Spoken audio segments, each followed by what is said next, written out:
Hello, let's continue our last lecture, that is Article 13.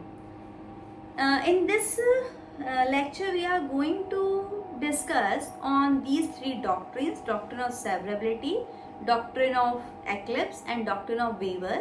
But before this, we have to answer one question, that is Article 19 of the Constitution of India is retrospective in nature?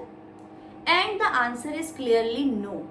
The thing is, see, fundamental right we got in the year 1950, and when these rights came into effect, obviously there were many laws which were existed immediately before the Constitution of India coming into force, and they were violative of fundamental rights. We had such law, but it is not like that Article 13(1) will apply retrospectively and will go back to the time and will address the violation of fundamental right in those years also. No, it is prospective in nature. That is, from now onwards, from 26th January 1950 onwards, fundamental right by any law or by any provision of any particular law shall not be violated. So it is not retrospective in nature, but it is prospective in nature, in the sense that obviously from now onwards, from the date of enforcement of Constitution of India, from now onwards, all the laws and provisions that those are inconsistent with the fundamental rights will be held void. But if your right, your fundamental right, which you had which you were not having before this 26 January 1950, these fundamental rights, if violated earlier, then court cannot give you any kind of remedy. Okay? So it is not retrospective in nature but prospective. And you just think na, if we will give this article this retrospective nature, then how much complication will arise? Because India has been, we the people of India, those citizens of India, have been exploited since like 600 or maybe for many centuries, that colonial period. So all those cases cannot be like registered in the court of law now, na? Because it's a long history of exploitation. Our fundamental rights to the core has been violated. So अभी छोड़ दो, ठीक है, वो colonial India में जो हुआ, from now onwards there will be no violation of your fundamental right. And obviously it is not practical to address all those violations, है ना? Not practical, impossible it is. That's why it is not retrospective in nature. So fundamental rights in part 3 are meant to have only prospective operation, ठीक है? And as such, any existing law which is inconsistent with the fundamental right will be held void from the date of commencement of the Constitution. ठीक है? For pre-Constitution acts or omissions, such inconsistent law will remain valid as a valid law. ठीक है? Will remain valid only. अब क्या करें, नहीं हो सकता है. ठीक है? So any pre-Constitution acts or omission under that time valid law and under that time law will still be valid. ठीक है? Anyways, so for this we have a case law of Keshav Madhav Menon versus State of Bombay. The year is 1951. Keshav Madhav Menon versus State of Bombay. The year is 1951. That time we were not having State of Gujarat, State of Madhya Pradesh. It was State of Bombay. ठीक है? Here the Supreme Court is observing that all existing laws so far they are inconsistent with the fundamental right shall be void to the extent of inconsistency. In the last lecture only I told you, Supreme Court is also saying this. मैंने ही पहले कहा था, फिर supreme court ने कहा. So they are not void for the purpose, for all purpose, but they are void only to the extent that they come into conflict with the fundamental right. ये भी मैंने पहले लेक्चर में कहा था कि पूरा लॉ ही void नहीं कह देंगे, only up to that excess only up to the extent of that inconsistency. ठीक है? This was Keshav Madhav Menon case. Next case is Pannalal Binraj versus Union of India. Year is 1956.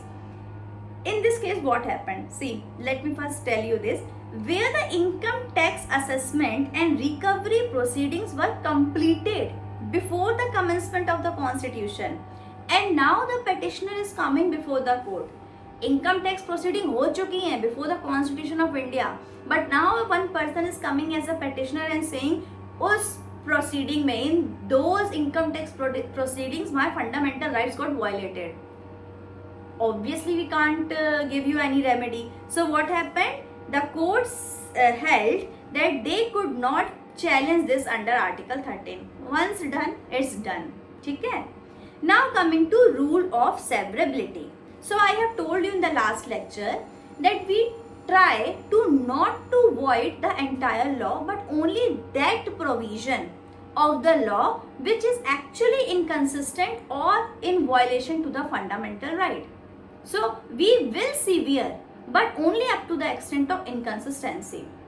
But in the cases, if it is not possible to cut that provision, because if you cut that provision, if you sever that provision from the act, the whole act will become like without purpose.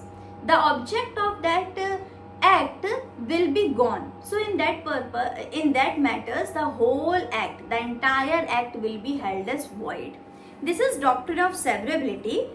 So Article 13 does not make the whole act inoperative, but only those provisions of it as are inconsistent with or violative of the fundamental rights, where the valid part are clearly dependent upon the invalid part, or where the valid part are clearly dependent upon and so inseparable that the invalid part that's so inseparable from the invalid part that they cannot be separated without defeating the object of the act, then such statute must fall altogether and will be held as void. ठीक है? So for this we have a case law of State of Bombay versus F.N. Balsara, B-A-L-S-A-R-A, Balsara. The year is 1951, where this doctrine of severability was applied. What happened in this act? Eight sections of Bombay Prohibition Act 1949 were held ultra vires on the ground that they infringe fundamental right of the citizen. But the act minus those 8 provision was held as valid only. ठीक है? Then in the case of A.K. Gopalan versus State of Madras. So earlier we have State of Madras. It was not like Karnataka and Tamil Nadu. In 1951 we have State of Madras which had Tamil Nadu also, Karnataka also. ऐसा था, है ना? So A.K. Gopalan versus State of Madras in the year 1950. Section 14 of the Preventive Detention Act was declared unconstitutional. So only one section of the entire act was declared unconstitutional because only this section was violative of fundamental rights. है ना? So Justice Kania observed the impunged act, impunged means the act which is a controversy or the subject matter. The impunged act minus this section, section 14, can remain unaffected. The omission of this section shall not change the nature and structure or object of the legislation. Therefore, the decision that section 14 is ultra vires does not affect the validity of rest of the act. है ना? This is doctrine of severability. And then in Ramesh Thapar versus State of Madras, 1950, the court held that where it is not possible to separate the two, that is the consistent provision and the inconsistent provision, then the whole law is to be struck down. ठीक है? Now And then in the case of Kyoto Holohon, year is 1992, Supreme Court held that section 10 of 10th schedule minus para 7. So there was one para in section 10 of 10th schedule which was ultra virus of the fundamental right. So it was held invalid, but but rest of the part of section 10 of schedule 10th is valid. है ना? Now we have doctrine of eclipse, and doctrine of eclipse is only applied to pre-constitutional law, not to post one. ठीक है? So what is this doctrine of eclipse? The doctrine of eclipse is based on the principle that a law which violates a fundamental right is not nullity or void ab initio. Void ab initio मतलब होता है void from starting. ठीक है? So void ab initio, but becomes only unenforceable, that is remain in a morbid condition. ठीक है? So if there is a provision which is violative of a fundamental right, then it will not be nullity or void ab initio, but it will only remain unenforceable. Like eclipsed, ग्रहण लग गया हो उस पूरे provision पे, है ना? किस चीज का ग्रहण लग गया है? फंडामेंटल राइट का. जैसे ही वो फंडामेंटल राइट हट जाएगी from constitution, that a morbid provision will become active. So instead of removing that particular provision which is violating fundamental right, instead of removing it or deleting it, we will only keep it morbid, okay, or maybe unenforceable. And once the fundamental right is deleted, for example, we had right to property as fundamental right. So the moment in the year 1978 the right to property as a fundamental right was reduced to constitutional right, those inactive provisions which were became morbid because of doctrine of eclipse, they become active, है ना? तो वो delete नहीं किए गए थे, हटाए नहीं गए थे, only they were unenforceable. So these provision, it is overshadowed by fundamental rights and remains dormant but is not dead. This is doctrine of eclipse, है ना?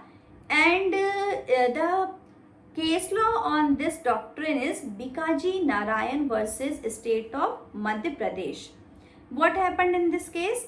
So in this case, provision of CP and Berar Motor Vehicle Amendment Act 1947 was in question. So actually this act authorized the state government to take up the entire motor transport business of the province. Entire motor transport business, no private parties, है ना, of the province to the exclusion of motor transport operators, है ना? And this provision was challenged, that how can state can take this whole business? We have fundamental right of freedom of profession, occupation, trade, business. तो अगर state पूरा monopoly लेगा तो what about our freedom, fundamental freedom of business and trade? So according to doctrine of eclipse, then this this provision of this act was challenged and it was held as unenforceable, है ना? Now according to doctrine of eclipse, an existing law, that is a law made before the commencement of the constitution, remain eclipsed or dormant to the extent it comes under the shadow of fundamental right, है ना? And this doctrine of eclipse does not apply to post constitutional law, it is only for pre constitutional law, है ना? फिर एक है, this one case and this thing that doctrine of eclipse is applicable only to pre constitutional law. This was held in the case of Deepchand versus State of Uttar Pradesh, year is 1959, and also State of Gujarat versus Ambika Mill 1974. ठीक है? Now the last thing of Article 13, that is doctrine of waiver. What is doctrine of waiver? कि waiver होता है कि with your consent you are waiving your right, and you know that you have a right and you are giving consent to waive your right. Now the question is, are fundamental rights subject to doctrine of waiver? Can you waive your fundamental right? That is, I do not want freedom of right to equality, freedom of movement, freedom of speech. I do not want freedom of religion. I do not want constitutional remedies. Do I have this power? Do I have this option to waive my fundamental right? The answer is 100% no. In the case of Baseshwar Nath versus Commissioner of Income Tax, Delhi and Rajasthan, year is 1958, this thing came across Supreme Court. That is, can fundamental right be waived? And it was said no. And it was finally held categorically in the case of Olga Telis versus Bombay Municipal Corporation, year is 1985, that fundamental rights cannot be waived. That is, even if you want, that you don't want to exercise your right, you cannot have this right to just let go your fundamental right. You cannot give consent that my fundamental right can be violated, है ना? So this was all about Article 13 of the Constitution of India. In our next lecture, we will start Article 14. Article 14 is very big. ठीक है? Anyways, see you in that lecture. Thank you.